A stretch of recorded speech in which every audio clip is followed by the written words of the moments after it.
Hello, welcome everyone to DreamHack Beyond. Apparently, getting some technical difficulties situated real quick. See if we can figure that out. My name is Crone, representing C9, and alongside me is Tetcher. I'm going to be bringing you through the grand finals today.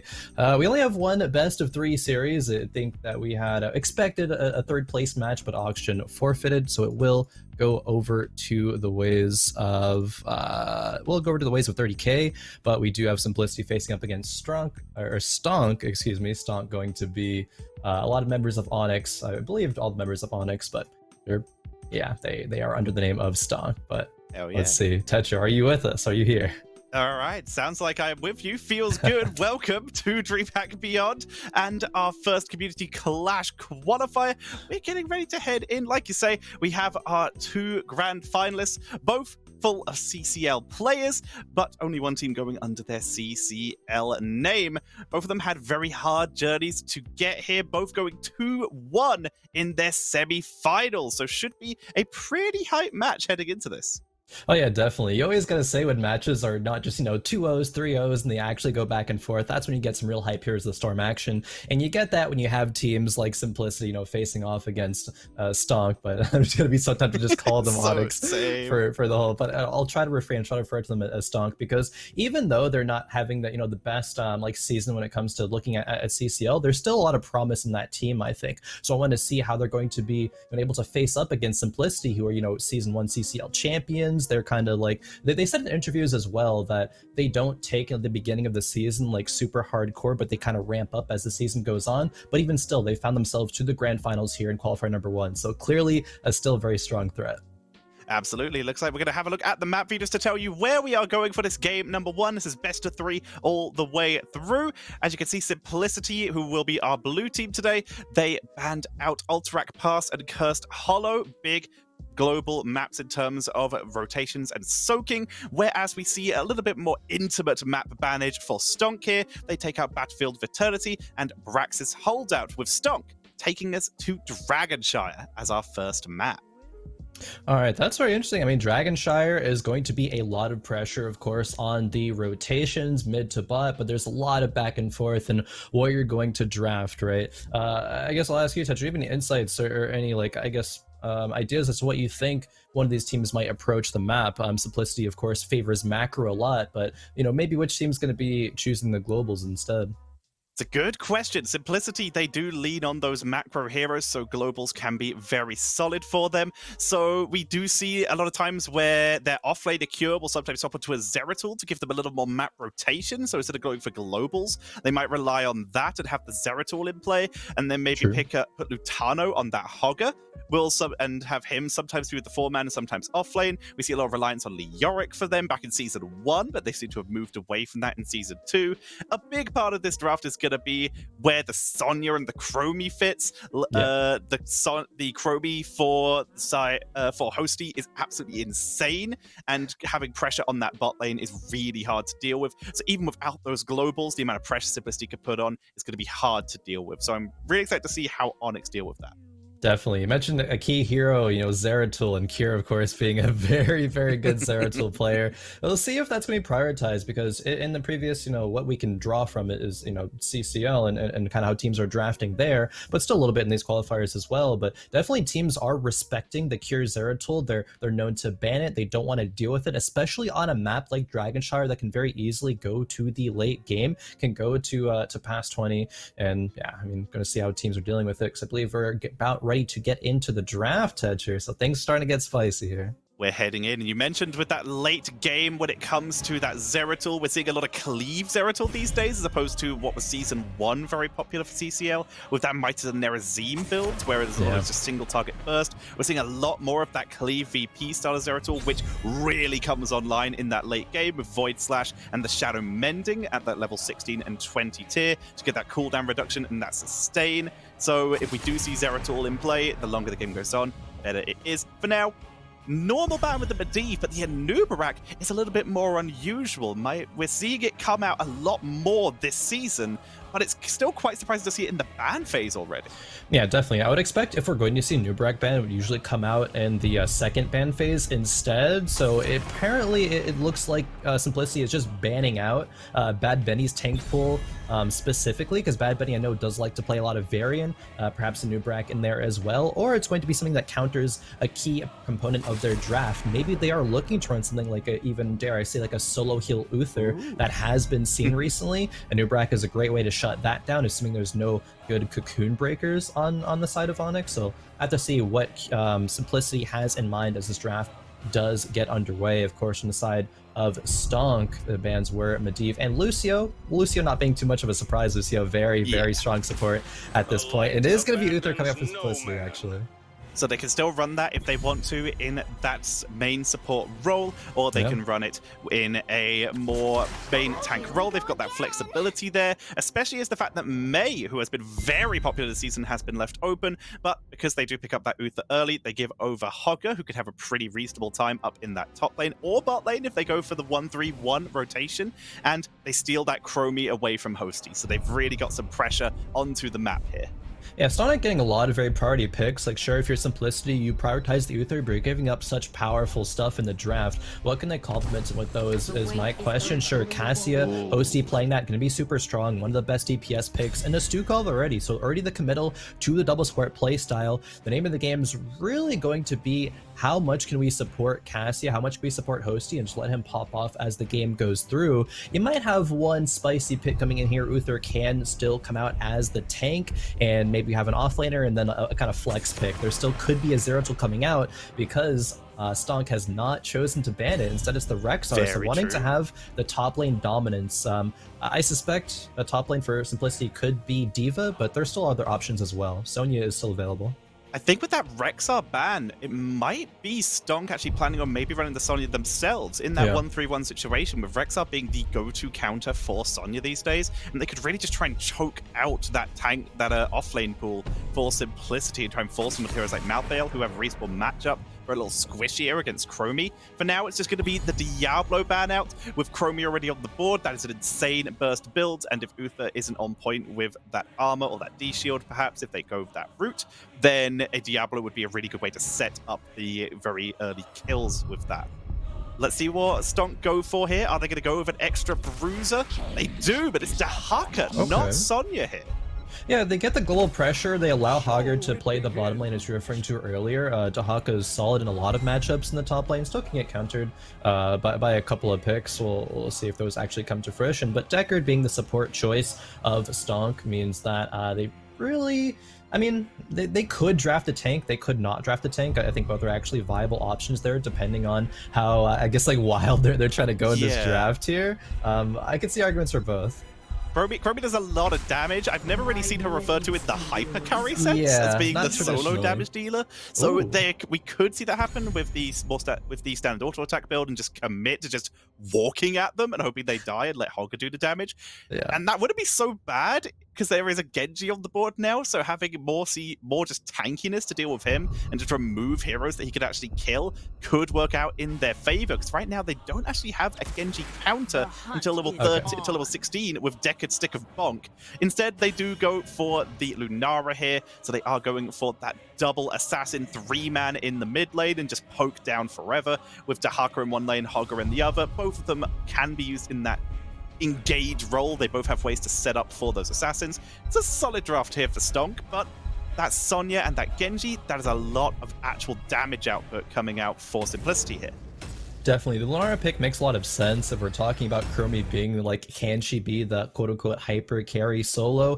It's generally not going to do well into a double support situation like Simplicity has. So Lunara, generally a great pick against Uther. The Stukov's going to provide a lot of supplemental healing to deal with that. But funds on Lunara, I mean, this is still going to be a solid pick here. Both teams not running a traditional tank. It's going to basically be like an Uther tank versus like a Dahaka tank, if we can call it that, main tank. So we're already off to an unorthodox start, but I love it. Teams, really innovating, pushing what you can do with draft, and not even just like mind games, right? But just what you can get away with on a map such as Dragonshire. Absolutely. So we're going to be getting set up to jump into game number 1, ladies and gentlemen. We are going to have Simplicity versus STONK, aka most of Onyx Esports here, as we're going to be heading into the game. Dragonshire is our first map. Let's see if they're able to actually pick up those kills, or whether they're going to be a little too squishy. Crowin, who's this on the left? On the left side, we're going to have Simplicity, going to have Kira on the Sonya, Jay on the Uther, Lutano on the Genji, Legacy on the Stukov, and Hosty being on Cassia. Whereas on the right-hand side, in the orange trunks, it shall be STONK with Valamar on that Deckard. We have Uki on the Hogger. Funz is playing that Lunara, Bad Betty on Dahaka, and that Chromie is going to be played by Gottfeld, currently hiding down below already, just not grouping up with the team to start off with. Very interesting. Yeah, not opting for the 5v5. They think they lose that, probably double support sustain. They just get bullied out on the wave clear. You can't really step up if you're STONK because you have no tank to step up with. That money's just going to catch the soak. But Simplicity is doing a fantastic job about punishing it. They already get almost one tower down. Bad Benny gets a nice drag though. Trying to set up, they're trying to focus down Jay, but the double support a little bit too much at this stage, and it's going to be a wave of light from the Uther. Even in that main tank role, they don't decide to go for the CC cooldown reduction here. It's all about keeping them sustained and keeping that armor up for the Uther. Very solid to see here. I'm excited for that. They're going for the sustain, and it's going to make sense against Funz, who is right now kind of bullying, and Funz has options for builds. He can go for the auto-attack build to just try and burst, or the spread build to try and punish the fact that Uther's spread healing isn't great. Yeah, talking about punish, Funz can't really get punished unless he walks into an Uther, but speaking of getting punished, actually, Hogger might have bit off more than he can chew here. Falls.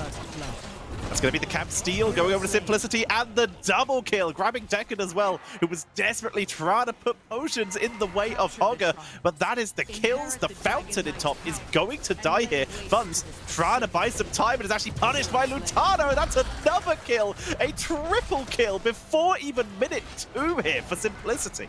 A triple kill on the invade. STONK is just disrespecting Simplicity and the rotations. If you know that Simplicity is running 4-man to the camp, you need to call Hogger to get off of it earlier, sacrifice to cut your losses, because not only are you trying to defend a camp you're not positioned to take, but you're just kind of stubbornly saying, oh no, it's okay, we can get this. You're losing 3 members, losing the camp, losing the top well even, which is such an important factor to have in this top lane matchup.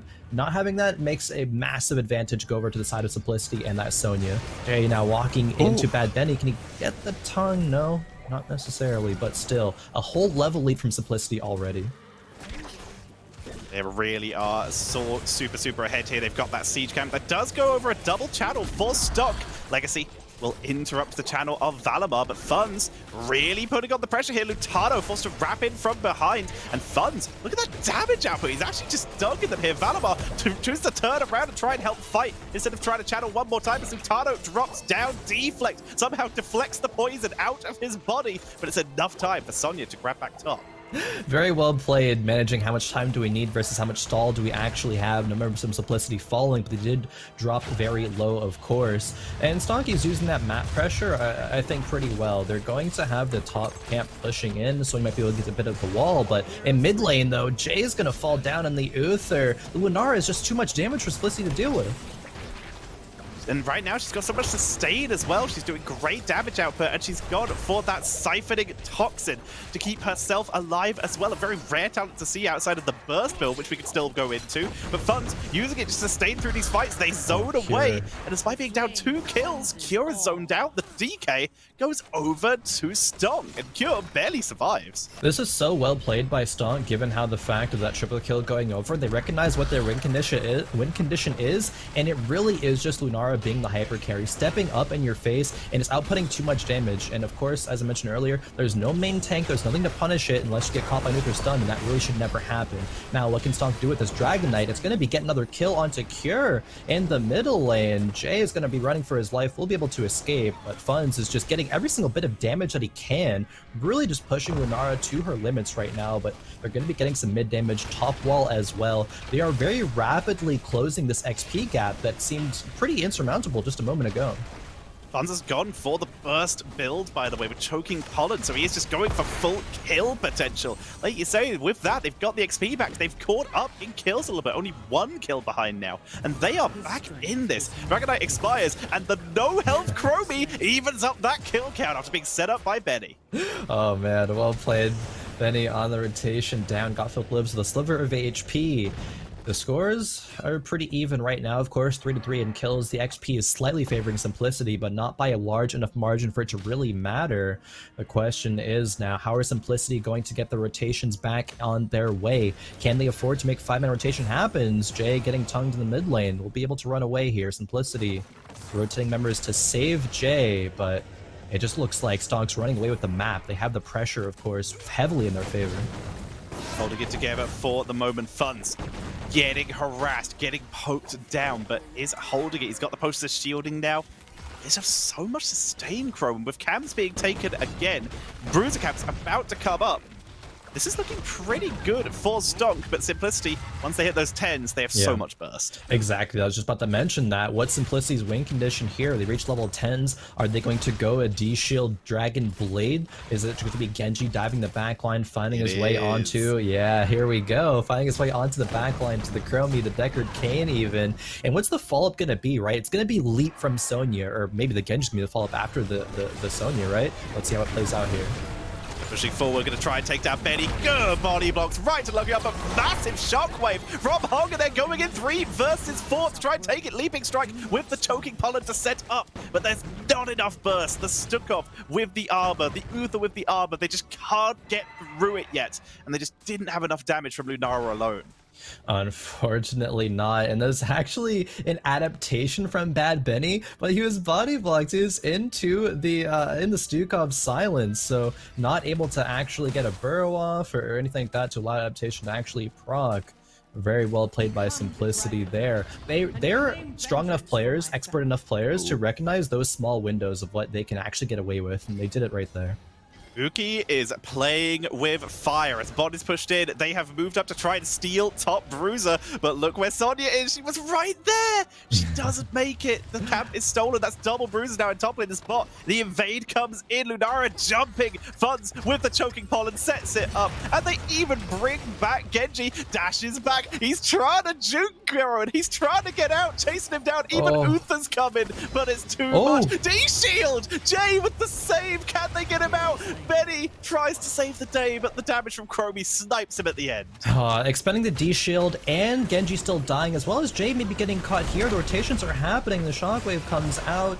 It is going to be Uther falling as well. You couldn't save Private Genji, and you sacrificed your own life for it. Feels bad for Simplicity, but Stonk, they are now having the map control back in their favor, even rotating down to the bot lane onto Cassia. Hosty gets caught out as well. A very nice up by Valimar, drag onto Benny. Gottfeld secures it. Now the pressure is going to go onto the structures now, and maybe even onto the Dragon Knight once Hogger secures that top shrine. Bad Benny is making this tank, this Dahaka main tank, look like the best main tank in the world right now. Yeah. He's absolutely on point with these drags. Uther's nearly stacked though on that wave of light. That will get them a little bit of extra armor duration. That might help out, but they're going to have to use it to defend yet another Dragon Knight. Stop picking it up and looking for another kill. Time Trap actually denies Gottfeld their own abilities, but Lutano able to escape. They still force them back, and that buys Dragon Knight time to just absolutely destroy mid, as Sonya, her rotation is delayed as well by Uki. Oh, Kira actually kicked back towards Bad Benny there, as trying to juke the tongue, but the good peel from Legacy there means Cure can escape. Let's see what Simplicity does there. You know, got the Dragon Knight down from Stonk to 30%. It's going to rotate to top lane, get a couple more structures, but Simplicity has to be the aggressors. That's how their comp functions. If Stonk is running into them and they have to counter engage, they're already on the back foot.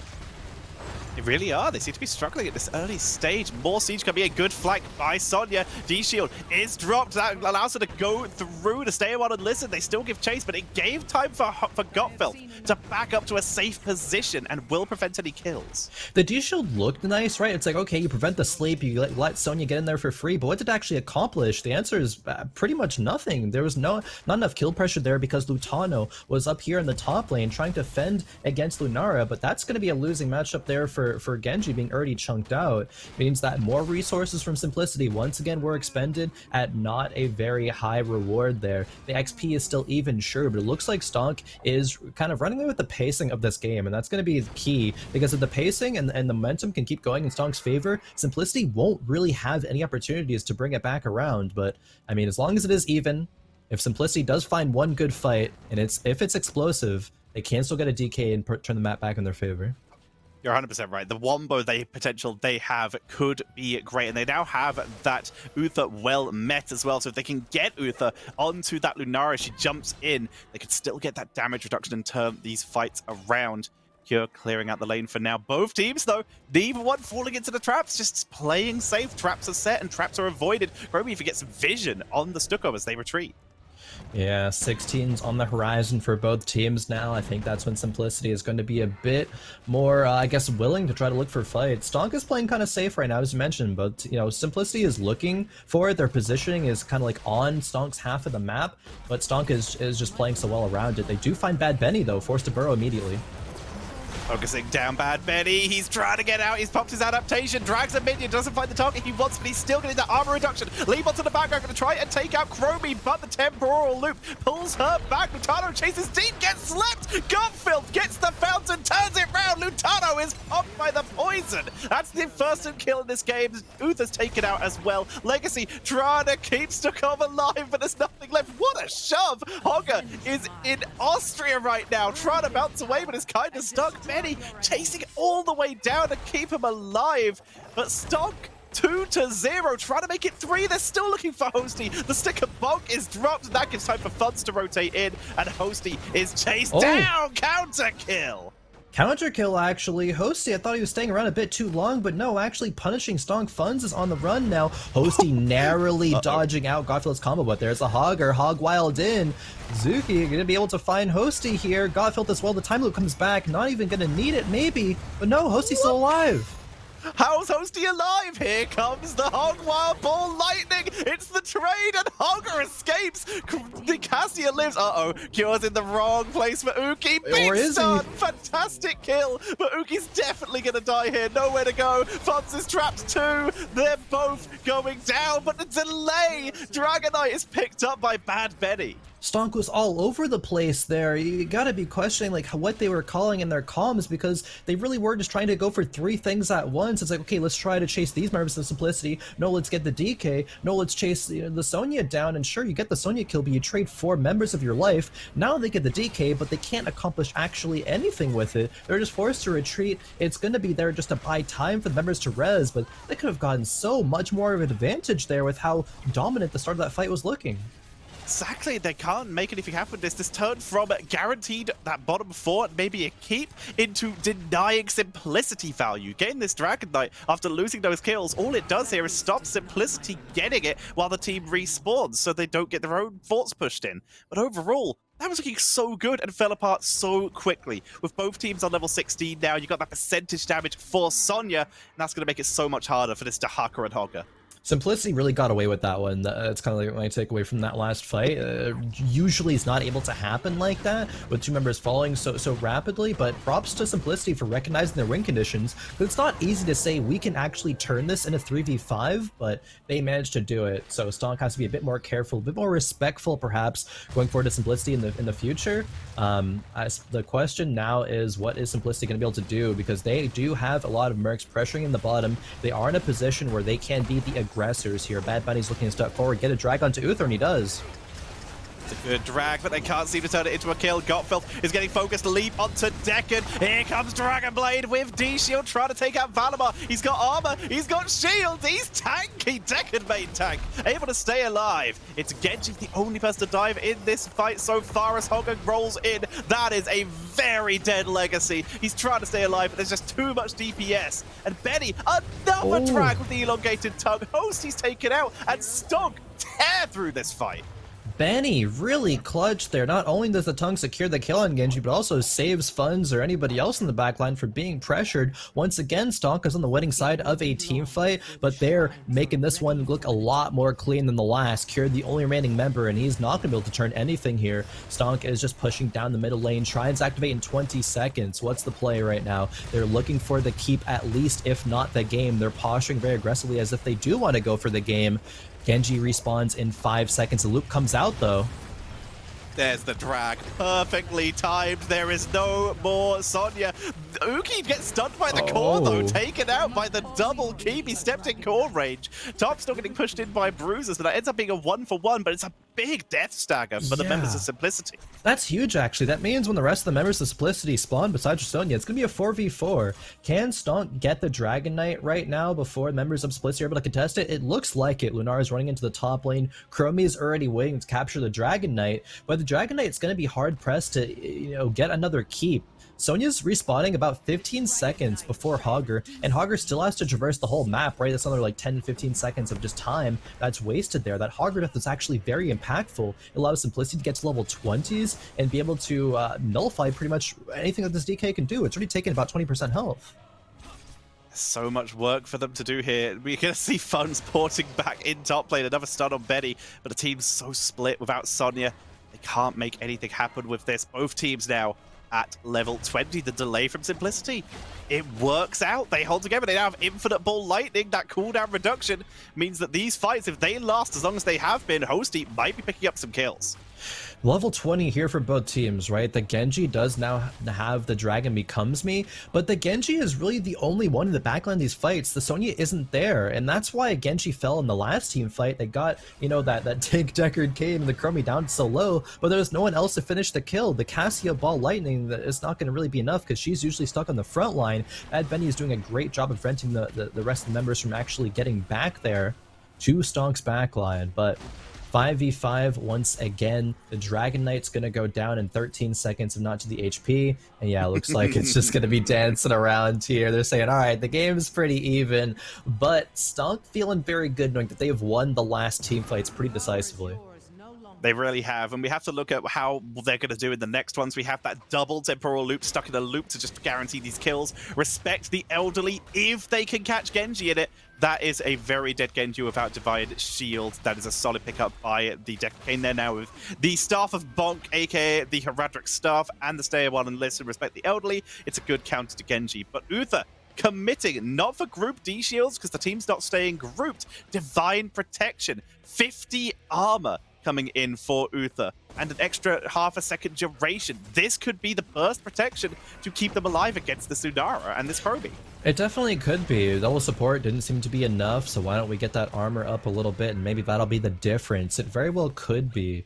Lunara has, the Boundless Stride at level 20 as well. Gonna be a little bit more utility, of course. You can use your allies to escape, but really, you're just gonna want the charges returned to output a lot more damage. And speaking of the damage, right, there's already been a lot outputted from Funds in this game, is ahead by far, like 17k, the second being Hosty wow. at 40k. Keeping up, doing such a good job there. A little bit of siege onto that bottom lane. It's a bruiser camp and a single siege camp. Dahaka is not here. And look at Jay. He's in position in case Dahaka tries to burrow in so they get a little head start warning. But Funds sees that's happening, so they now know not to bring in Dahaka yet. This is very intelligent. You need to be, not just allowing Dahaka to walk into your backline for free. Jay watching that is going to dissuade any dig attempt. Actually, still comes in. Bad Bunny's looking for it very aggressively. Not going to find anything, however. But finds Utano. Okay, finds Utano, but yeah, Genji just going to be able to dash on out of there. The shrines are coming back up. Simplicity has to clear these waves, so they're a little behind when it comes to map pressure. It shouldn't be too big of a deal, however. It probably will result in yet another team fight, but as it's gone so far, Stonk seems to be having the advantage there. Bot channel going over to Stonk, Dahaka making their way up top, and it's a 5-man rotation to bot lane just to get them the even trade out 1-for-1 and prevent the Dragon Knight from going over to Stonk, who immediately regroup, pull back into a more trap-based position. Dahaka, Rush Stalker will be up in a little bit, but I don't think it's up yet. As such, pushing top lane a bit. Yeah, and what can Simplicity do to match the macro pressure? They force a fight, but Stonk is just going to be sitting near bushes, so Dahaka can go anytime. The engage is happening, but Chromie ice blocks the leap. Leaping Strike used to escape by Funds, using that Boundless Stride to jump to the teammates. Dahaka tunneling in from above. They can go for the turnout. They've gone for the double temporal loop here. Going to try and take out Lutano. Second loop, pulling it back in, but the damage output isn't enough. Hogger is pummeling the entire backline with huge spell power reduction, but they can't finish anyone. The armor from Uther might actually be clutch here. No one goes down, and Hogger is taken out in the 1v1 by Cassia. Jay is doing a great job of these heals, keeping keeping the team alive, but Hosty hunting down the kill. The fight on multiple fronts, but it is not over, Tetcher. Stonk is still looking for more. They know Sonya's rotated up to the top lane, so they're posturing a bit aggressively there. How much space, how much damage can Funds do? Both shrines are being capped by Simplicity, and they're aggressing onto Bad Benny. He drags, he predicts the vent, they turn it around onto Hosty, Lutano's gonna try and channel, Benny tries to move in, gets it with the Dark Swarm, Hosty survives thanks to the massive shove, but Chromie is able to time trap, but it's not enough to save Funds. Yes it is, I'm wrong, Cure with the leap into the backline, Got Filth is kiting, pulling back, timeout, Cure is waiting, he wants his moment, but they can't kill, and they can't cap, these teams are relentless, but Lutano will finally be able to channel. But that's such a valuable time that Stonk has bought, right? It allows Hogger to come up in 5 seconds. This DK, which could have maybe ended the game, is now not going to be able to, right? Unless Simplicity can find more kills, but we still have some cooldowns to go through. We still have 25-ish seconds on Leap, so about 15 seconds on the Dragon Blade from Genji, but Genji is going to be in the Dragon Knight. They're not going to be able to have that backline access, that backline pressure that Genji provides. They're just going to have to go knock on this keep and probably back up afterwards. They're trying their best. Dragon Knight drops down to 50% health very quickly. Good scroll of ceilings to try and zone. Punt knocking Hogger out of the fight, but like you said, they just can't go any further. They're trying to just set up for something, but there's nothing to get without hard committing without Genji. Instead, they're rotating mid, and they're setting up for a second keep, possibly getting XP, getting the minions, but there's not a huge amount left for them to do until Genji pops out. No, not really. All that they can do is maybe get the mid wall, open up the map a bit more. Maybe they're able to get a kill in the future because of that. But it's not going to give a lot of right now value. Genji now going to be out of the dragon. Gets loot before he can dash though. They have cleanse, but they don't drop it. They don't even drop the hand of protection next. There's the second pull. Okay. There it goes. Waiting for the second rotation. Very nice. Yeah, they're able to use, I guess, like all the cooldowns effectively, right? Able to get out of the first one in danger, but then have the cleanse for the second rotation of the loop. Very well done by Simplicity, recognizing how to use it. The leap comes through, but it connects onto nothing. Oh, he gets a good bounce, but that's a great virulent reaction onto Valimar. He's in serious trouble. Uki dropping low, gets the shockwave, locking 2 people down, but Sonya absolutely deletes him, and Genji is distracting the entire team in the backline and getting kills. Deckard is able to survive. Dahaka is down. But the Genji distraction, letting the rest of the team clean up in bot lane, that is Simplicity. Marching into the core, it's Chromie and Deckard Kane left. And there's just not going to be enough damage to finish anyone off here. Someone listen, doesn't really land, will not buy them time. Simplicity will take game number 1. They will. Godfield cannot put enough damage. Jay was just face tanking it all. Simplicity, the rest of the members just marching towards the core. One fight is really all they needed, Tetch. They need to find their one window, and once they did, it was explosive, and they were able to close out the game with it. Very nicely done. Game number 1 going over to Simplicity, taking the lead in this best of 3 series. Remember, both these teams are already qualified. They're now fighting for prize money and seeding. Make sure to use !Beyond to find out more about DreamHack Beyond, where you can see the full playoffs of these qualifiers. You can find out how all this ends. But for now, we're just finding out who will win the first qualifier. And Simplicity, what a comeback, because STONK were in control of that game. It takes a very experienced team to be able to, kind of like bide your time, wait for your win condition to come through, but not fall too far behind, right? That's the key. While Simplicity was losing these fights, they were able to turn one of them in a 3v5. They're able to mitigate a lot of damage, and that was the key when it comes to finding that one window that they can actually just, as I mentioned earlier, explosively win a team fight, right? Simplicity knows their win conditions, they're able to recognize them, and the kills still were overall in favor of STONK, right? It was 14-13, but it didn't matter. It's when the kills happen and you can make other things happen with them after that, which led to the victory for Simplicity.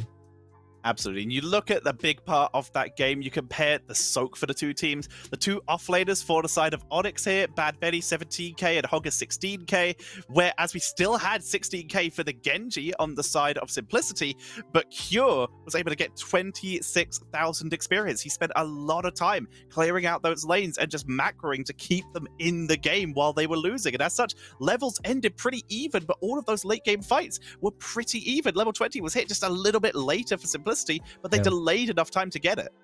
They did, and that's really the key. I mean, you talk about the soak as well. Cure did a great job at picking up the soak on the map because Bad Benny was trying to actively make plays and did that, right? There was 13 out of 14 kill participation for Bad Benny. So like Bad Benny was where in the right spots he needed to be. It just wasn't enough at the end of the day, right? They're still, because of Cure's efforts, stayed even in the experience. And I mean, looking forward into the future, how does STONK deal with this, right? Simplicity can not only play macro games, because we know that they're so good at that, but they can also play like these death ball, these one-shot, these explosive teamfight compositions, still be okay in a macro sense, even though their comp isn't designed for that, but also just have some really, really good teamfight prowess in the late game. Very true, and it looks like we're going to be heading as map number 2 to a more macro. Our map choice, and this was chosen by Simplicity, as we have first choice going over to STONK by the looks of it.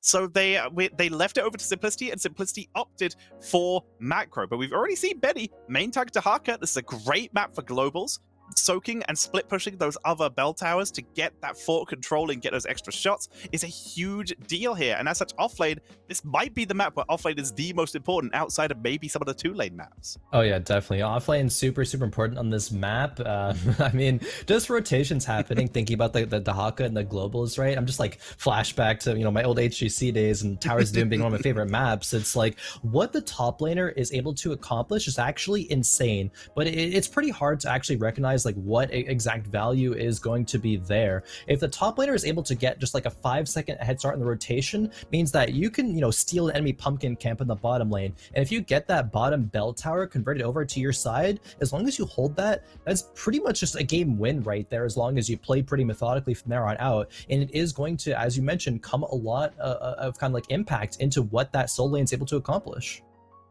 There's a lot that can be done here. There's also another map where we can see big rotation kills because you have so much that split push. So maybe we'll see that Zeratul we talked about in game number 1, or just big Leo split pushes. There's so many options for this one. There's also a great map where poke heroes come in play. One of your favorites, and maybe why this is one of your favorite maps. Li Ming and Hanzo were big heroes on this map for delaying and interrupting. We're going to be finding out as we're heading into the draft for Towers of Doom, game number 2 on the way.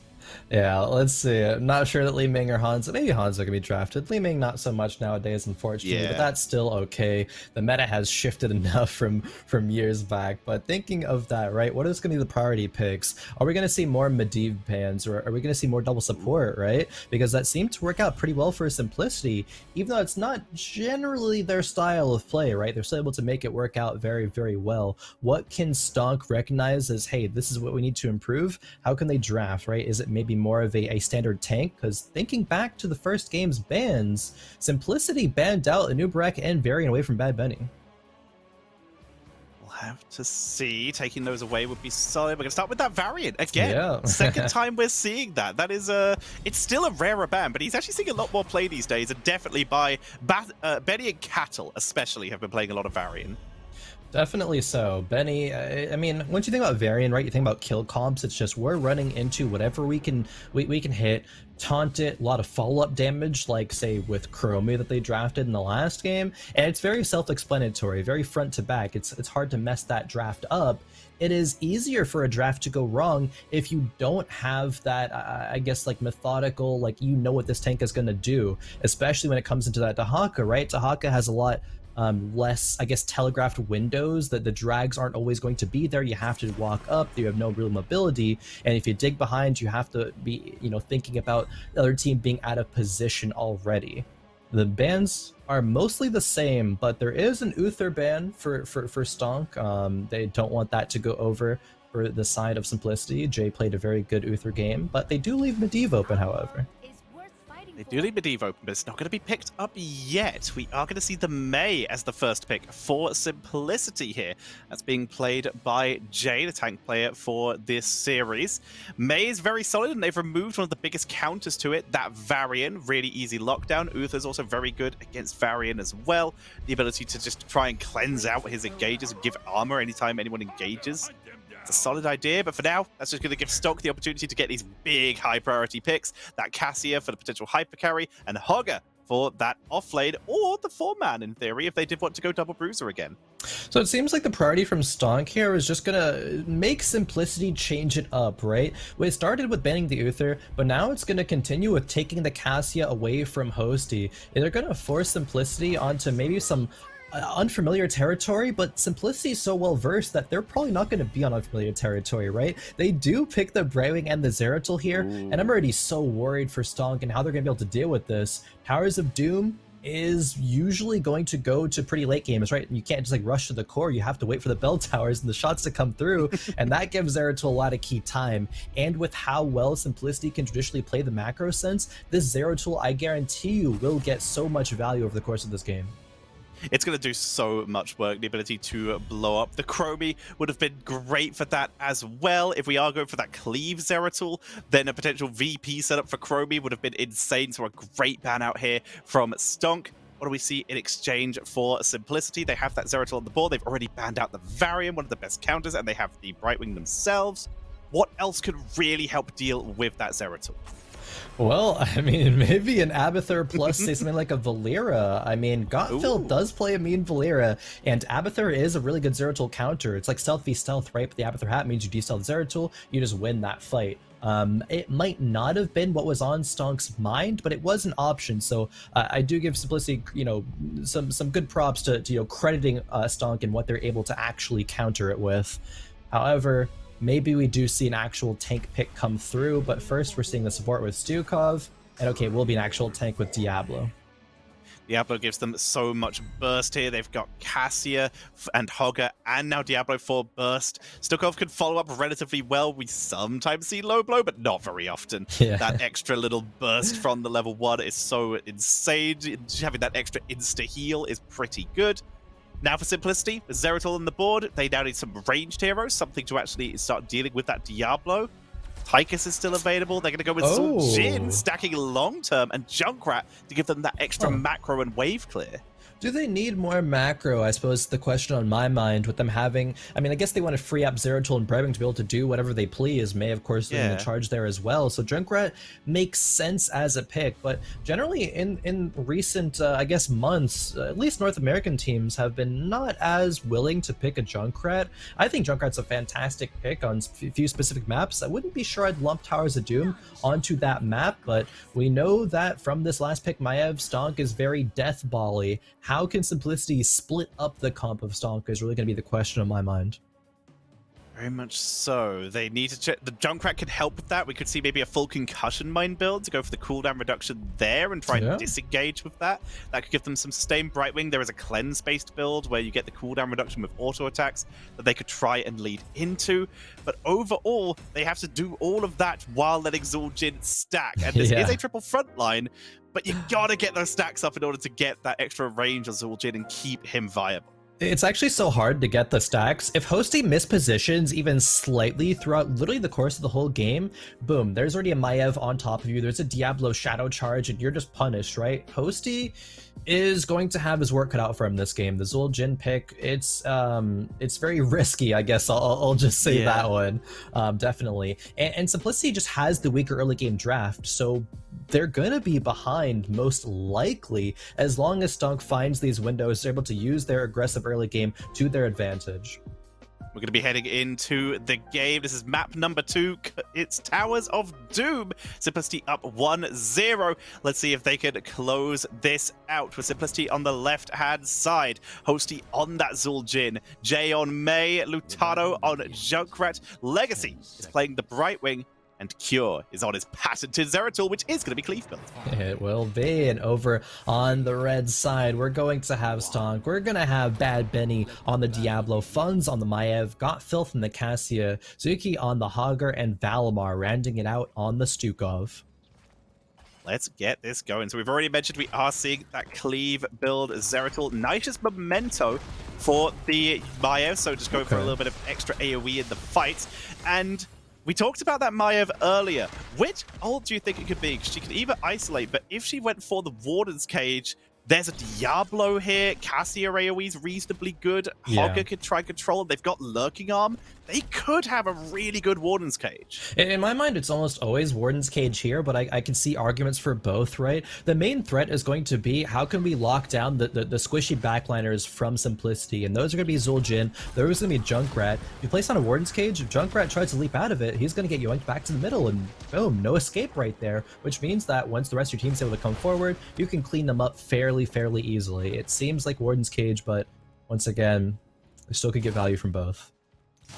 We'll have to see, as Cure right now dealing with the wave clear. Doesn't have an amazing wave clear until a little bit later. 4 is where he gets a big chunk of it.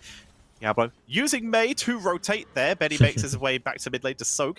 Bone Slicer, by the way, for Zul'jin. Not going to go for that extra stacking abilities. Instead, he's setting himself up for good percentage damage late game. Very interesting.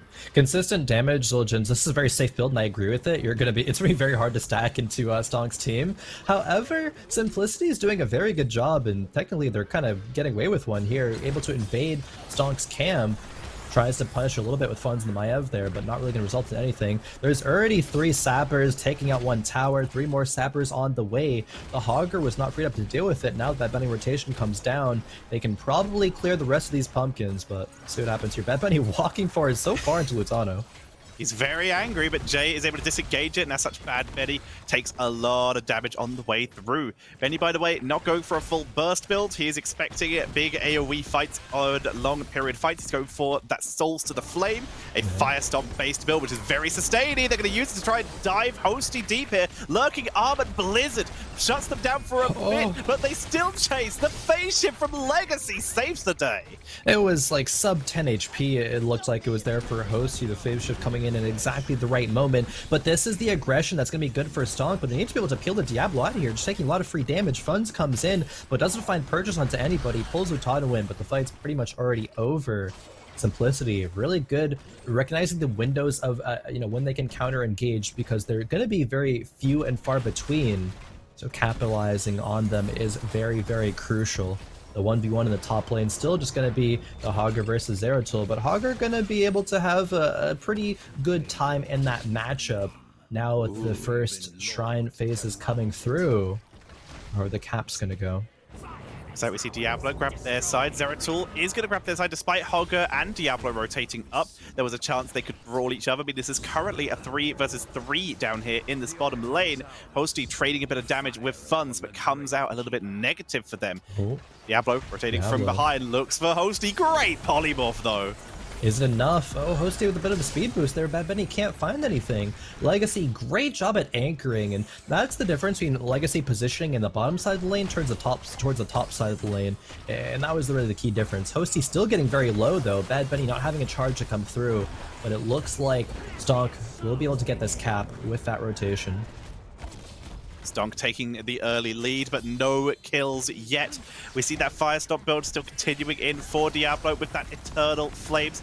Zul'jin, vicious assault, even more setups for the percentage damage. Big dive onto Brightwing. The Blizzard buys them time, but Fen picks up the kill right before the Blizzard expires. And this is the aggression that wanted to see from STONK. Even going to get Hosty as well. Hosty trying to step up the stack, but as I mentioned, if you just slightly misposition, you're going to get punished. 2 kills going over the side of STONK. Now they can invade the siege camp, get some map pressure into that bottom bell tower, and that is going to be key. STONK needs to find more of those windows to be able to get that, I guess, map pressure their way, because if they're able to take the bottom bell tower, it's going to be so hard for Simplicity to take it back. Simplicity right now are just focusing on soaking. Zeratul having to deal with another siege cap up in top lane, taken by Hogger, who Brightwing TPing up there, but they do not have enough damage to kill this Hogger yet. Hogger won't be able to protect the camp will die, but not much else is going to be gained up here. And while that Brightwing's up, you can see STONK were really trying to hunt to kill while that healer teleport wasn't available.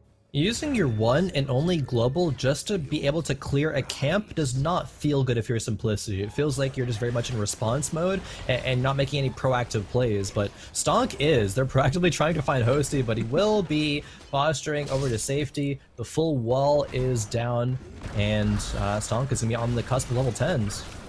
Jay will get the phase shift from Legacy. Legacy able to move back. Benny didn't have the CC available here. Double altar, mid and bot lane.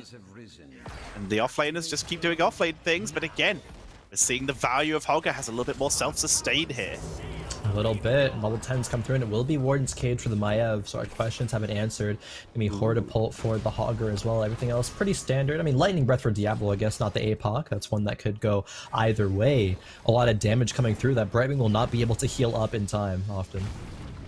Cure delaying, distracting, has Wormhole now, so it's just trying to put the pressure on. The team is very, very split for Simplicity, but that's allowing them to poke from basically every direction. Grenades, cleaves, Hosty actually dropped a little low just using his trait, but he's able to heal up very quickly because he's committed. VP on the backline. The Lightning Breath does good damage. Warden's Cage pulls him in. Diablo trying to fight his way out of this after being trapped. It looks like they're escaping, and Hosty has been left by his team. Junkrat lost the Riptide due to Hogger stunning him in the backline, and it looks like STONK do come out ahead in this fight due to health pulls. Tazdingo is burned, and Zul'jin will get out alive, but STONK get both altars. It looks like it. If less Junkrat can stall, but no, Valimar, great positioning, be able to put themselves in between the Junkrat grenade.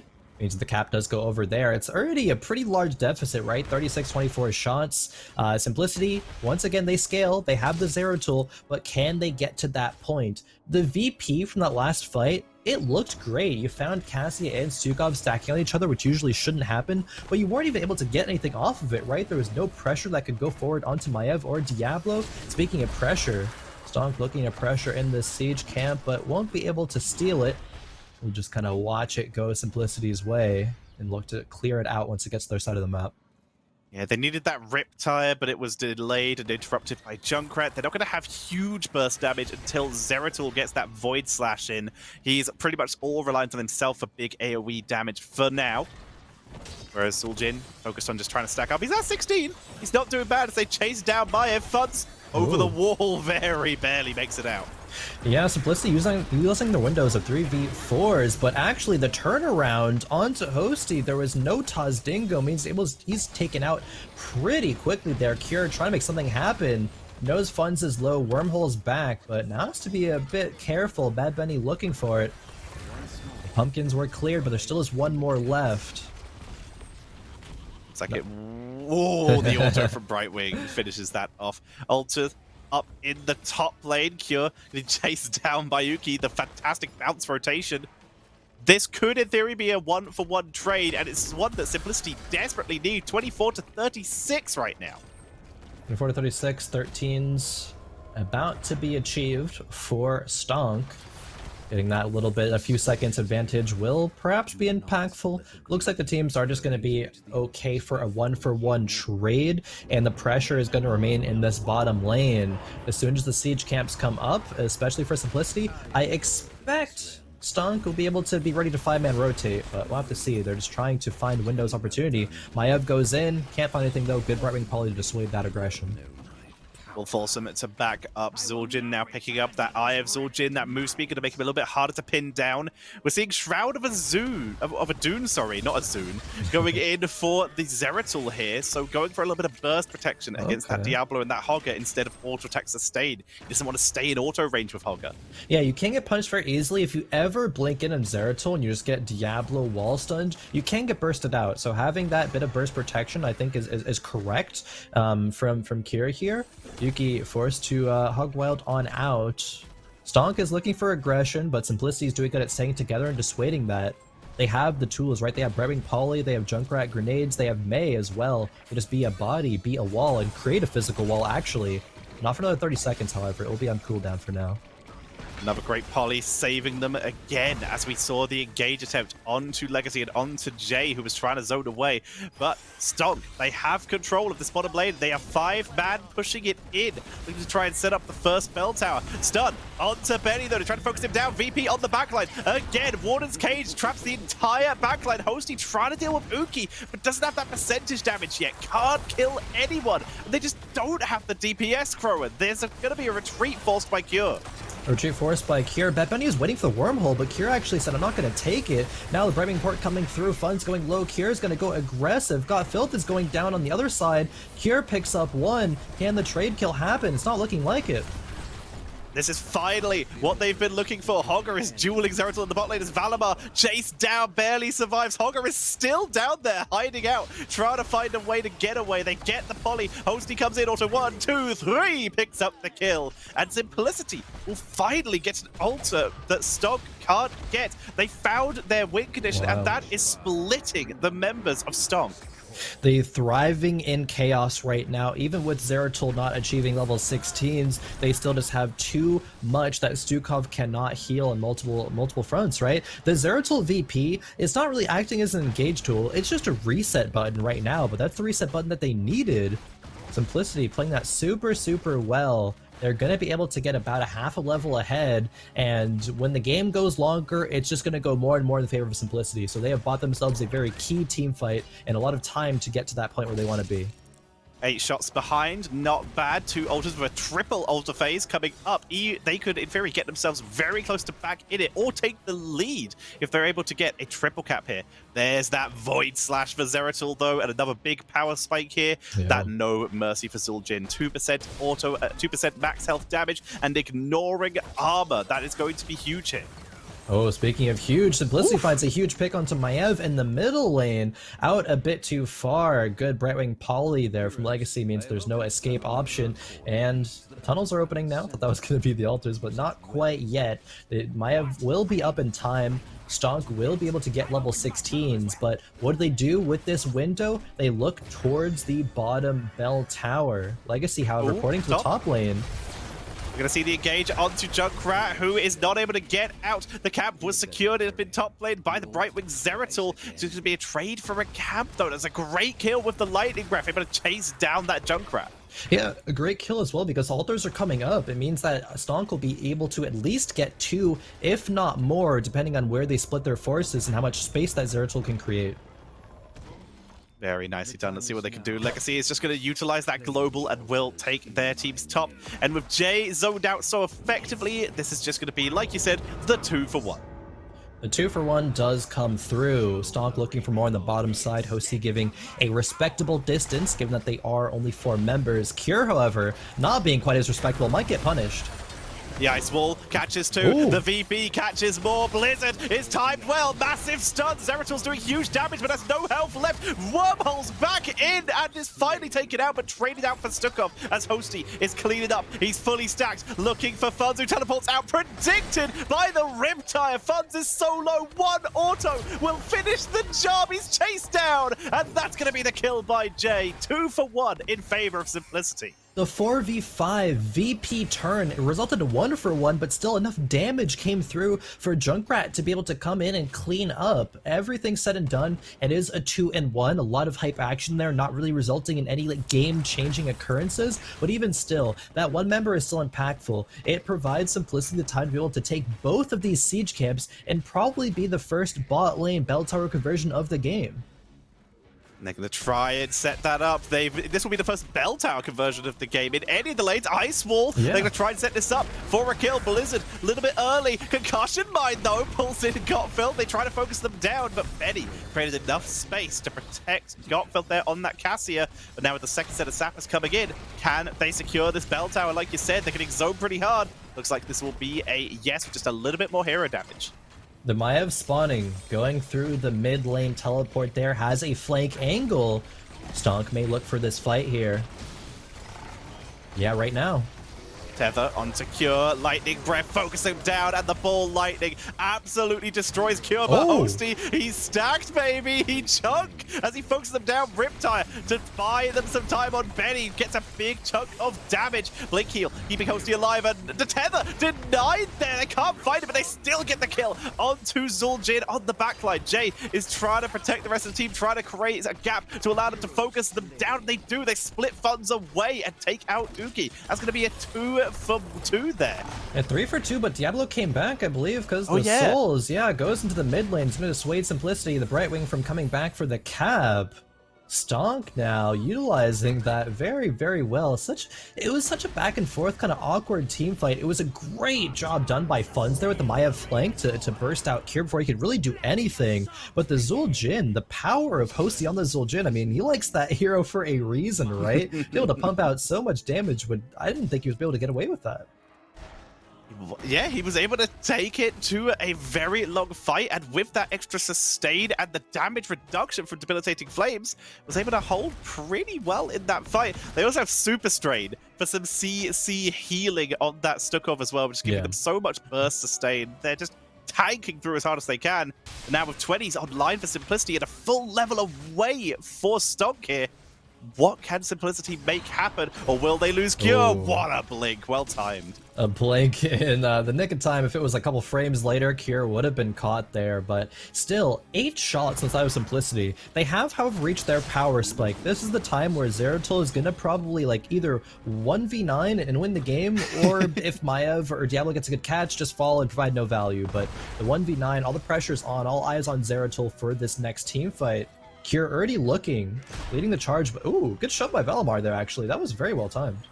Very nice. Shuts down the engage. We also have extra oomph for Junkrat, so they have even more just full resets. Zeratul with CDR, Junkrat with CDR. They have so much potential AoE. It's going to guarantee a boss for Simplicity. Gets them a little bit closer, but they are 12 shots behind. It's still such a huge lead for STONK here, and they're going to get level 20, potentially before this objective spawns, if they can get that soak in mid and bot. Yeah. They get it. Defending this bottom lane bell tower is going to be huge for Simplicity. They have the Sapper pressure as well. Legacy going to blink over to safety. Sure, the STONK can maybe clear these Sappers, but it's going to provide time for Cure in the mid lane to get this cap for free. The shots gap as well, it was going to be 12. Now it's going to be even less than that. Quick caster math means it's 7 difference right now. So they're quickly catching up. Funds set the trap, but it's Jay who walks into it, so not able to capitalize on that and create anything. Level 20s on the side of STONK here. We got that Hellgate, we have Rock Stopper, no control, the big one here, massive damage output.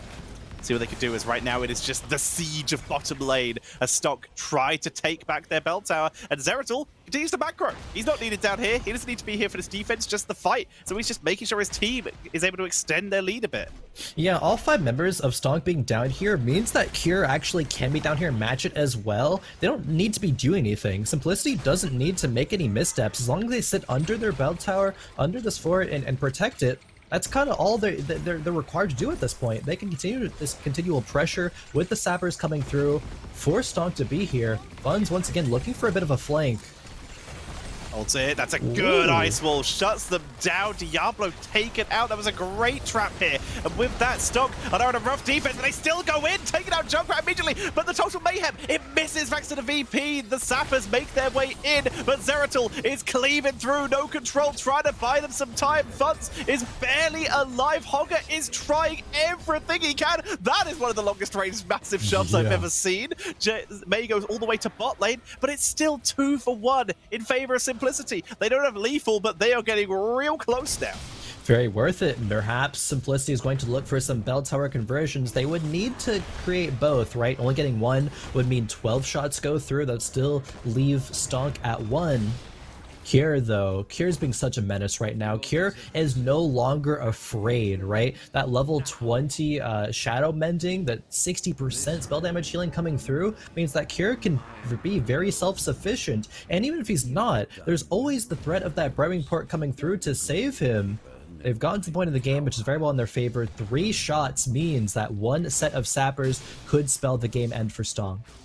Cure setting that up, and they still hold bot lane. Even through all of that, they just can't seem to break on through. Bad Benny sees the camp is happening. He steps onto it. This is where they can make their stand. Ice Wall is able to shut down the camp steal, so Benny will not be able to grab it, but the lurking arm buys at the time. Massive shove onto Cure as Hogger is bouncing beautifully through this fight. Funds is low, but was able to escape, and Legacy first to die. Uki cuts off Lutano from the team, and they turn it onto him as well. They get Cure. Cure, and they chase down Jay with no control. Hosty isolated, and STONK may have just clutched victory from the jaws of defeat. Godfelth is pushing in the bot lane. They're chasing down Lutano. They won't catch him, but they're about to get some conversions. And they need to right now. This is the desperate time. They need to take back their own bottom lane bell tower. They do that with the Cassia now taking the camps. They're going to look for a 5 cap here. 30 seconds for Brightwing to spawn. Bad Benny rotating to the top lane. They knew their win condition right here. It's going to be to do the 6 cap right now, right? The bottom lane might just fall to minions. They need to get this mid lane wall down. Lutano is going to try to save what he can, and maybe with the wall still being up, they're able to do so, but rotation's going to come through soon. Are any shots going to be able to come through? Alter is now activating in 13 seconds. Simplicity can't set up for these shrines. They're not going to have time. They need to get something done. Riptire, Bird to pop the minions here just to try and keep that bell tower alive. And they do. Lutano now has to delay. He has to interrupt. He has to do everything in his power. Cure caught on the rotation as he comes through the portal, but gets away. Very close. Soulja makes their way to the team as well. It's just going to be a trade. Simplicity, it's not even lethal for them as mid is pressured. All of their attention has to be on mid, but they have to get this channel as well. If Stukov sneaks it, it's all over. Lightning Breath to try and end the game. Warden's Cage finds nothing. Riptide goes down. Triple cap is active. There's nothing being taken back, Rowan, and with 2 shots coming in, STONK keep this series alive as this game goes to 1-1. The last shot comes through. Oh man, what a game, Tetcher.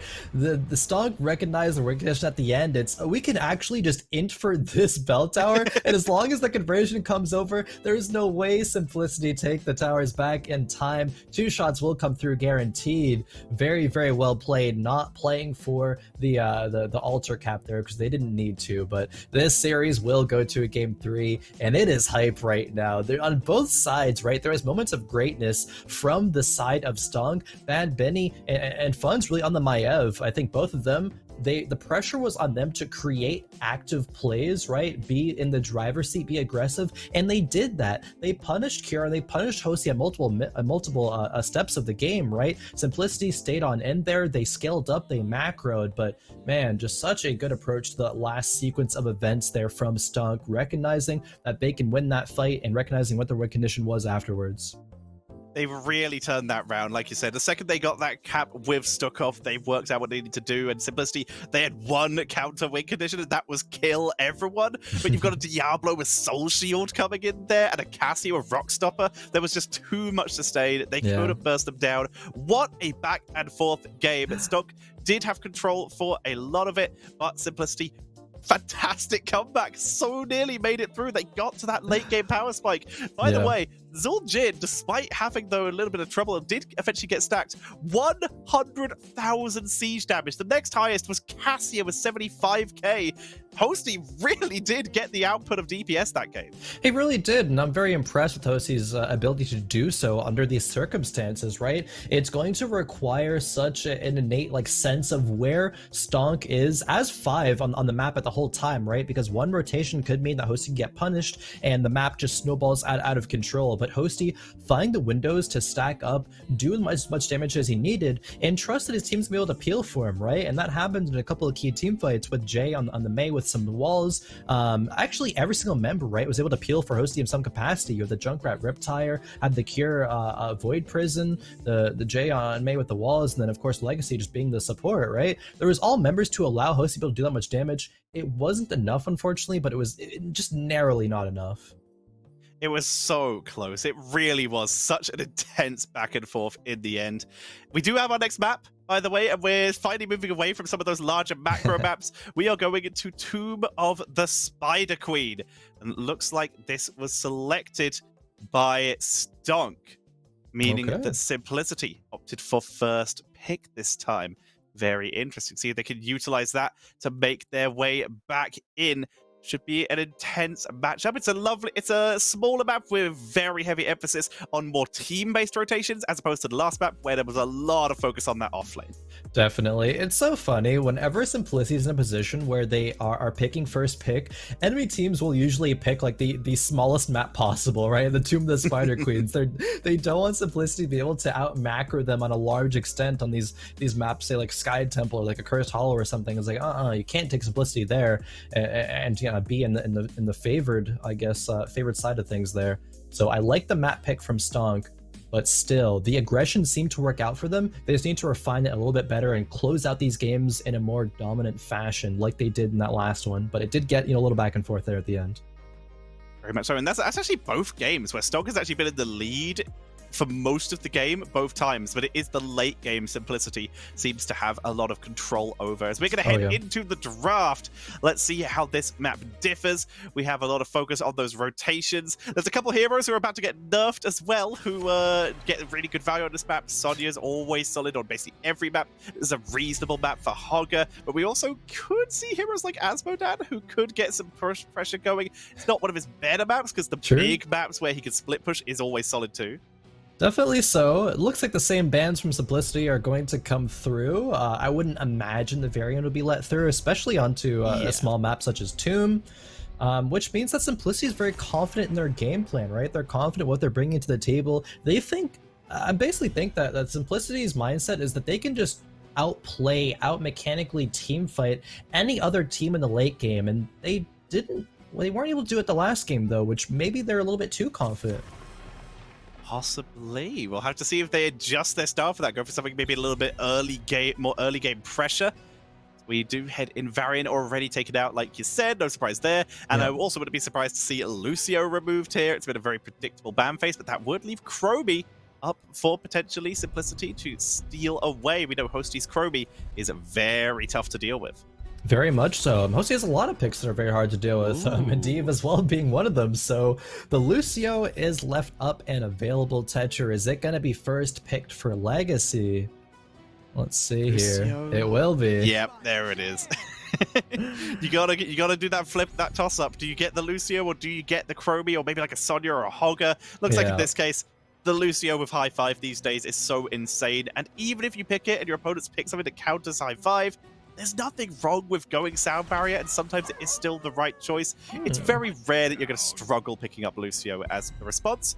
An early support pick with all the support already being shown by Simplicity. So we're seeing STONK here playing more reactionary with that Brightwing. Yeah, I don't know if you're on the same page here, Tetcher, but it seems to me like STONK picking Brightwing this early is a bit strange, a bit unorthodox, right? Yeah. Because you can leave your support pick up to, get other priority picks, or just pick a support that's going to be, I guess, like aggressive in the early game. And that's how STONK has found their advantages, being aggressive. And that's very much so what the map of Tomb of the Spider Queen allows for. The picks of Simplicity, though, are going to be Mei and Cassia. Cassia, once again, a Hosty staple. Jay on the Mei as well looks to be pretty strong. So kind of standard stuff coming out from Simplicity right now. They've got a little bit of disengage now. They're going to have that high five if we are going for a more aggressive composition of STONK here. So being able to deal with that could be good. A Tychus ban could potentially lead into a Diablo as the target tank pick. And if not, Tychus is very solid against Hogger in general. So it's a very safe ban from the side of STONK. And it may say that they want to pick something, higher HP pool as well, like dare I say, like a Deathwing or Diablo, because Deathwing's definitely going to be on the table. Not a lot of teams will usually prioritize it, but it can work in some specific niche scenarios. Chromie slipping all the way down the draft into the final ban slot, but will be removed. It would still be a really solid pickup, especially if STONK are going aggressive, so it's a great removal here. Now STONK, they're going to get Leo. They go for that double front line. And it is still relatively aggressive at level 10, but that early game aggression has become a lot less. Very much so. And I worry to think, can STONK actually scale I guess to the same level as Simplicity, right? I think that Simplicity definitely has the advantage there, given the fact that they have, even with the weaker early game drafts by far. But now with Hanzo coming to the table, oh, okay, I'll save Hanzo talk for later. Malthael and Greymane coming into play here. Malthael from Cure going to be trying to dominate that bottom lane matchup, but then a Greymane from Lutano, that's a very stable hero for him, going to be able to get into the backline probably with some go for the throats, because Hanzo and Brightwing can be rather squishy there, and there's not going to be a lot of peel that's happening. Malthael also going to be very solid here, great against those higher health point bruisers, and in this case, both those bruisers don't really have a great way to disengage. Like, Hogger has the knockback, but they don't have a consistent stun to punish Cure for going in there, which is a great way to deal with Malthael, stun him so he can't regen. That Maiev will help out a little, just give them even more ability to turn on Malthael, but it's yet another melee who could be caught in that massive healing output for Malthael. But it's a lower health one, so Greymane going to have to go a little bit deeper, and is going to be able to rely on Cursed Bullet as much if they were planning on that. This might be a go for the throat game. It might be. I could see arguments for both, right? As Greymane, if your team composition is playing very, front to back play style, not just diving the backline, generally Cursed Bullet is better, but they very much so can get into the backline of Stonk, I believe. Malthael can find his way back there. Lucio just skates on in, May as well. Greymane can leap on back there, right? Cassia can't really, but that's kind of the only member they got to worry about. But even still, it seems as though the draft advantage does go over to the way of Simplicity, in my opinion, Tetcher, but I'd love to hear your thoughts on it as well. I do like the Simplicity Malthael especially. I think that is a really smart pickup here. The Maiev is great, but I'm concerned how much value. They're so reliant now on that Entomb of Leoric that I'm still leading on the Simplicity draft, who are here on the left-hand side. Lutano on that Greymane, Legacy on the Lucio, Hosty on Cassia, Cure on Malthael, and Jay is busting out the May here to try and just keep the team zoned and get some CC in. Over on the right-hand side, we're going to have Stonk. This is game number 3. Bad Benny on Leoric, Uki on the Hogger, Funds the Maiev, Valimar, Brightwing, and Got Filth rounding out on the Hanzo. And we are going to have simple geometry going for the Hanzo. I wanted to mention it earlier.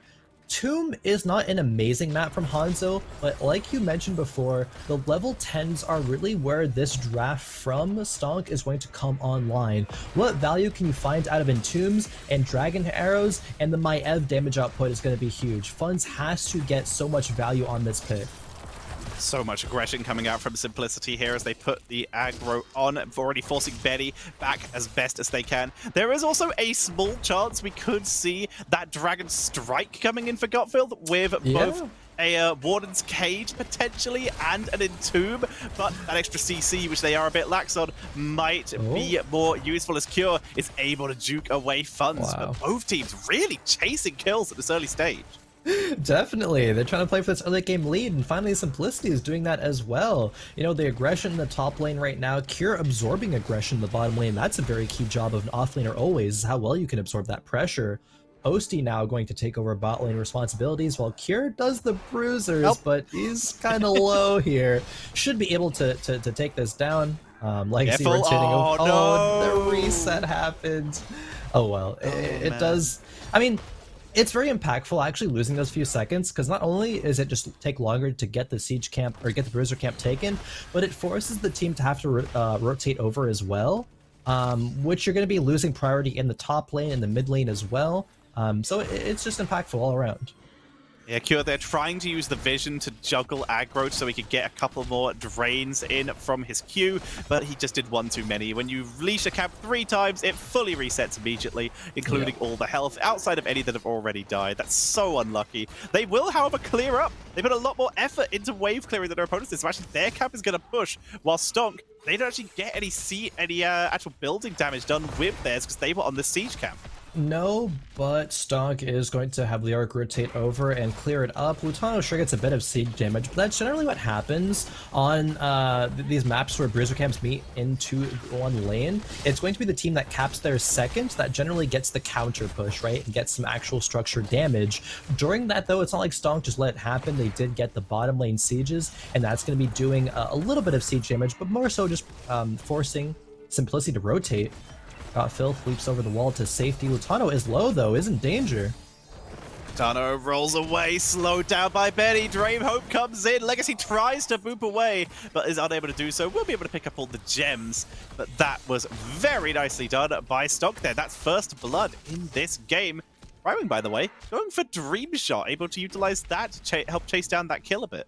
Oh, okay. It's good for stalling on the turn-ins as well. I guess there's some weight into that you can say. Generally going to be up to maybe sometimes Maiev, but Hanzo and Brightwing. Hosty getting aggressed upon by Bad Benny and the rest of STONK, but able to run away to safety here. Not a lot of turn potential, though, from the members of Simplicity. They don't have just that flat lockdown in CC until level 10, really. Like a Mei Ice Wall is really the only thing, but if STONK wants to run away, they can run away pretty much always. Ollie comes out onto Malthael, but Cure goes back in looking for Gottfeld, but Gottfeld's still a little too healthy, and with the zoning of Uki, no kills coming over. Simplicity yet to find their first blood. With that, level 7 hit just a tiny bit earlier for the side of STONK as they pile on a little bit of pressure. They got that Seeing Red, that cooldown reduction for the Hogger, and that auto attack speed, and continuing on the Scatter Arrow for the Hanzo.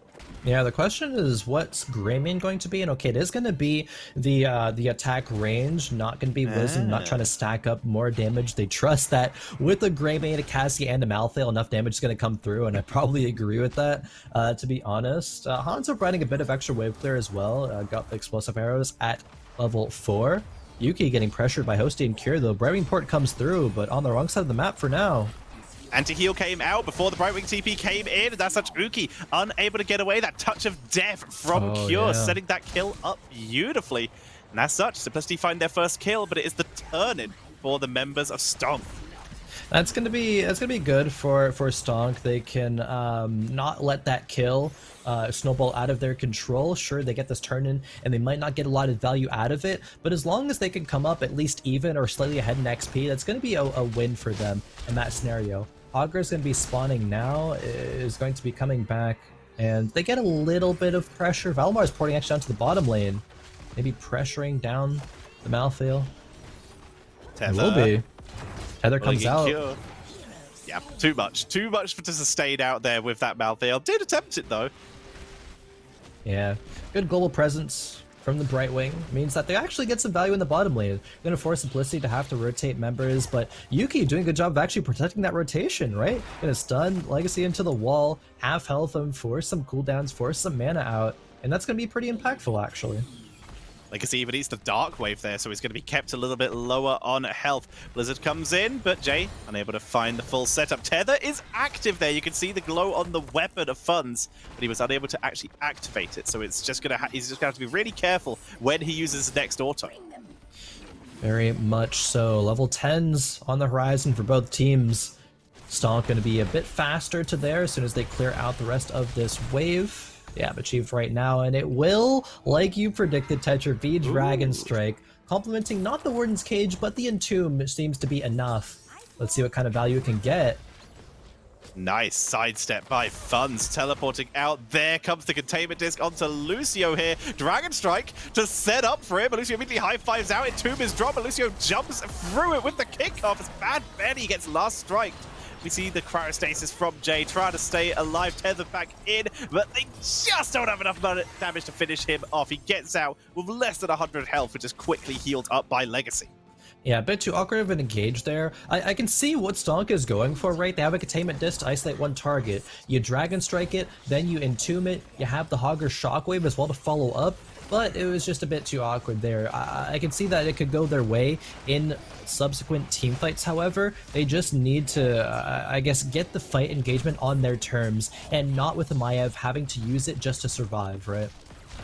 Yeah, she needed to use that a little bit more offensively in these future fights. See if they're able to do so, because this is actually a very short cooldown wombo here. Everything is already back up except for Dragon Strike, which will get even shorter cooldown if they go for that level 20. If not, Bullseye will very much complement this. Entombed, sidestepped by Hosty. Dragon Strike was burned, believes in the team, but the belief was misplaced.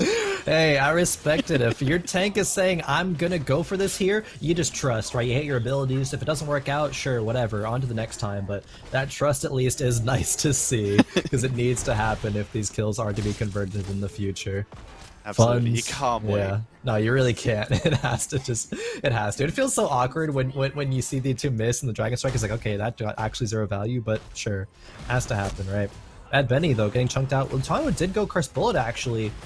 Is going to be forced to go aggressively onto STONK. Another containment disc. Yeah. Just no value again. They zone away, but it gets them out. That was an aggressive move up by the members of Simplicity, but a second defensive containment disc this game as turn-in number two, coming in for Simplicity. They need to get Hosty's gems in.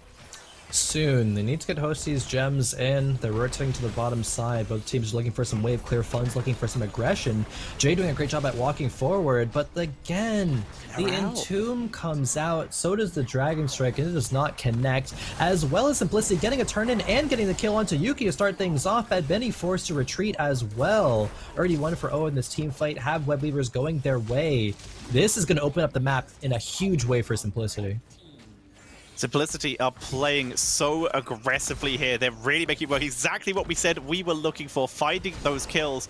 And that wombo, the wombo of STONK, they just haven't found it. Cassia is very clearly their target in these, but they keep getting Lucio, who just keeps kicking out of the Entomb. They're not able to find these yet. And as such, with the second Web Weaver wave, bot lane is certainly doomed. But with their insane amount of wave clear, it looks like STONK will protect the other lanes. They will do so, but I mean, it's still Simplicity is getting a level lead going their way. They rotate to the middle wave to try to get something going their way. Both cooldowns are up between Entomb and Dragon Strike. Bad Benny though, I mean, not opting for it, knows that the rest of the team still is dealing with the Web Weaver phase, but it just opens up Simplicity to be able to take down, maybe not take down this middle fort, but at least pressure it to half, and then Greymane pressures the bottom side as well. With Greymane pushing down bot lane, he got that fort. Great zoning from Simplicity, preventing the top fort from being defended. Containment Disc finds no one. Back on cooldown there. So yeah, 2 forts down. Dragon Strike is dropped. All right. I mean, Got hey, Good yeah, damage. Hosty got Hosty down to about half. That's cool. That's sick. All right. I want to see it convert to some kills though later on into the game, because it is just not doing it so far. Tetcher. All the kills that STONK have been early, but they have a scaling draft here. Maybe when level 20 comes through, I mean, that's when the Hanzo really power spikes with the level 20 that you were mentioning. That Dragon Strike upgrade, it's up pretty much permanently, it feels like. And it can come out from the Maiev containment disc as well as the Entombs, kind of every single cooldown. It could come out outside of that as well. But There's pressure. A lot of potential. Yeah, a lot of potential. Definitely. That's the key word, but can the potential be realized? I'm going to see Jay just zoning away with that Blizzard. They're creating some push going. There's enough for a turn-in from the members of STONK, but they are on the defensive. Everywhere they are zoned away. Funds sets up another trap, but just correct rotational discipline here. Dragon Strike comes out, another dodge. They do the containment disc onto Lucio, trying to focus down Lutano. Nothing can be found. There comes the shockwave, but no one else is in position to follow up. Ice Wall dodged, but Uki, he's trapped. He's got nowhere to go. He's taken out with the last rights as Jay, beautiful icing, gets them in the Blizzard. Funds is trying to 1v4, but he doesn't have the DPS, as we will see Bad Benny, the last one out, trying to get away, but he just buys his team time. Is it enough though? Godfield turned around over the wall, gets out. Funds tried with the hero play there and nearly managed it actually. Pretty much solo got 3 members of Simplicity down to like a quarter or less health. There was just no follow-up, right? Again, The combo from STONK was used, but no purchase was found. It did hit Lutano, but Lutano immediately jumped to the Leoric and swiped on out of the Entomb. So these have to be connecting in a better sense, because it begs the question, is Dragon Strike even worth it? Maybe you should just have gone for Arrow and just chuck arrows and pray, because then the Maiev can follow it up at that point, and so can the Hogger. But what they are working with right now is just not working at all. They have, we talked about it, it's that potential. They have so much potential with this Wombo, but they just can't catch them. Who could they catch with this? It's so reliant on the Entomb to land. They're almost 100% reliant on that. Malthael can teleport out. Cassia could, in theory, get a fend out. Lucio can kick out. Mei can dash out. Joe, and even Greymane can jump out. Yeah. Who did they think they were going to catch here? I'm not sure, Tetcher. It's very interesting, because even if they manage to catch somebody, it's gonna be even harder just to do that, right? Yeah. Because the Lucio speed means that if you see a Leoric Wraith walking towards you, your Lucio just popping speed, you're running away, right? And that was why Hosty was able to dodge some of them early. Another Entomb comes out, but this is just painful at this point, Tetcher. The belief, it's still there. Gotta give Gotfeld credit, but this is just knocking at their base, right? You got a half HP boss, Webweavers in every single lane. You're 2 levels ahead. Simplicity are looking to put the nail in the coffin here. If STONK could live to 20, which is looking a little sketch right now due to this top lane, they could get buried alive. But right now, Fun's getting chased in, using that Bolt in the Ward, and Ice Wall catches Hanzo. Blizzard coming out. They try to set it up. Good pull by Fun's. That buys the time. Shockwave under fort, but the boss and the Webweaver are both on core. Greymane is going ham, Growan, as Simplicity look to try and end this here and now. Core down to 30%. Boss is healthy. Greymane still able to clean that up. And that is game number 3 and the series going over to Simplicity. Very well closed out by Simplicity, recognizing let's not give STONK the time to reach their actual scaling point potential. Potential being another yet again key word here, because STONK didn't realize it in the early fights. So Simplicity said, all right, too many chances missed. We're just ending this here and now. A great talent tier advantage leading into a setup boss push and a Webweaver phase. They played that about as perfectly as they could and secured the game with it. As soon as Simplicity reached the core, there really wasn't anything that Onyx can, or excuse me, that STONK could do, because they just don't have things to get Simplicity off the core, right? Their whole composition is going to rely on them being the initiators. As soon as Simplicity gets a step forward, it's just, what are you doing at that point, right? There's really nothing to be done.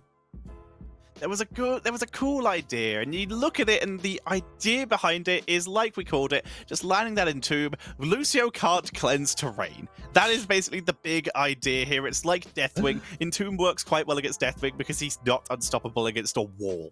Sure. But in this case, everyone was just too mobile. They just committed to a plan that just didn't have the capability. And you called it earlier, you maybe might have been more worth picking up the Dragon Arrow, because in this case, it's consistent. Yeah. You know you're going to hit it, and Lucio could have cleansed it. And that's always a bad side as well. Just because the Hanzo just really struggled no matter what. High 5 would have been a bad time. But there's a chance, and it's a split second of time where they could have tried to turn it into something. But in this case, they weren't able to turn it into anything, and it was just a solid win for Simplicity. The most convincing game out of the 3 we've seen. Definitely a very convincing game. When Simplicity is actually able to come out from the gates in an early game lead, they're just able to close it out a lot more comfortably, a lot more easily. I would be very surprised to see a STONK team come into next qualifiers running a similar draft, right? With how poorly it worked out there. Sure, you came out with a game plan in mind, but seeing how, I guess, like, tremendously it failed, it's like, all right, let's just go back to the playbook on this one.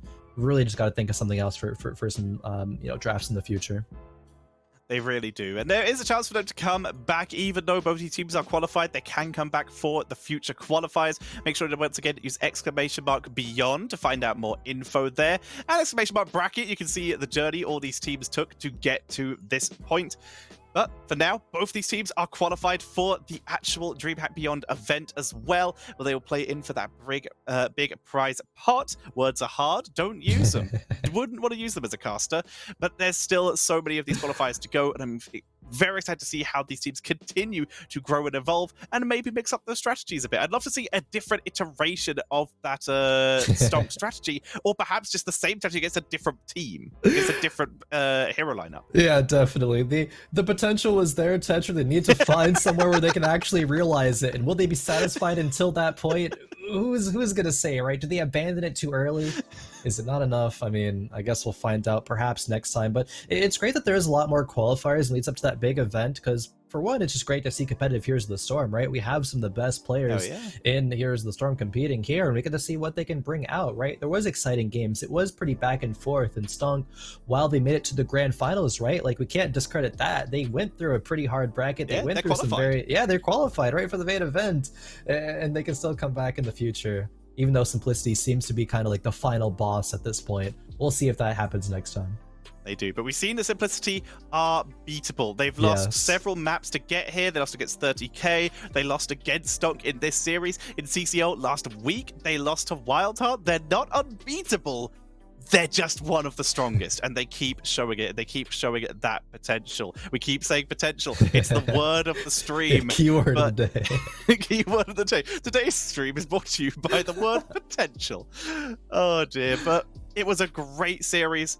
There are so many fun series to come back up. And once again, thank you all for showing up. The biggest thing you can do to show support for the Heroes of the Storm scene is to show up in numbers. Show companies like DreamHack, who are doing such a good job supporting the Heroes scene by bringing DreamHack Beyond here. You need to show them that we are still here, that we still love Heroes esports, and you can do that by showing up to the stream and making sure that your support is heard. So thank you, all of you, for showing up. Make sure to spread the word. Yeah, definitely. Likewise. Sure, that sentiment, of course, couldn't exist without the passion and the drive behind the community wanting to see things like this. So just echoing Tetcher's sentiments there. Thank you very much. But yeah, that was the grand finals. We're one and done series today. That about wraps it up. Unfortunately, couldn't have a third place match. Hopefully next time, though, get to see some more quality action here on the main stream. But still, it was still a good series to have on the main broadcast, though, for sure. It really was. We had a full 3-game series. It was great to see, and we will hopefully have more next time. These qualifiers are bi-weekly, so there's another one in 2 weeks' time, so make sure to sign up for that. So once the qualifier link goes live, well, I'm sure we'll be tweeting about it and promoting it. We have a great set of talent here on this broadcast, so make sure to keep coming back. We love bringing this to you. We hope you like watching it. For now, though, I think that is going to be the end for our stream today. So, Crowan, any closing words about that series or about DreamHack Beyond? Yeah, I mean, closing thoughts from that series, I feel like I have to say it. I love the potential from STONK, but Simplicity was just a better team on the day, right? And it seems to be the case when we look just in the overall, CCL standings. They really are just the raid boss. Both teams are qualified, of course. We're going to see them in the main event, and that's when the action's really going to, culminate into kind of like the big bang, right? That's what the teams are really going to be prepping for. That's where the big prize pool is. But it was great to also just cast alongside with you, Tetcher, the first time casting together, and had a blast. So hopefully we'll be able to do some more in next qualifiers in the future weeks for sure. We're really excited to do so. Like you said, we've known each other for so long, to the point where we have had a D&D group together for almost 2 years, and we'd still never cast together. But this was really fun and had a lovely time. I'm a new caster, I guess. I've really only gotten into the swing of things in the past, recent stuff, but it's been a nice transition, and moving forward to the future, definitely looking for more. All right, well, for now, that is going to be the end for our broadcast. Thank you all for watching. Hopefully we'll get 2 series out of next week. But from myself and Crowan and all the team here at DreamHack Beyond, thank you for watching, and we'll see you at the next qualifier in 2 weeks. Keep an eye on Twitter, keep an eye on Reddit. We'll be posting about it so you can get all the information when it comes, and make sure to use that command, !Beyond. Thank you all for watching. We'll see you next time.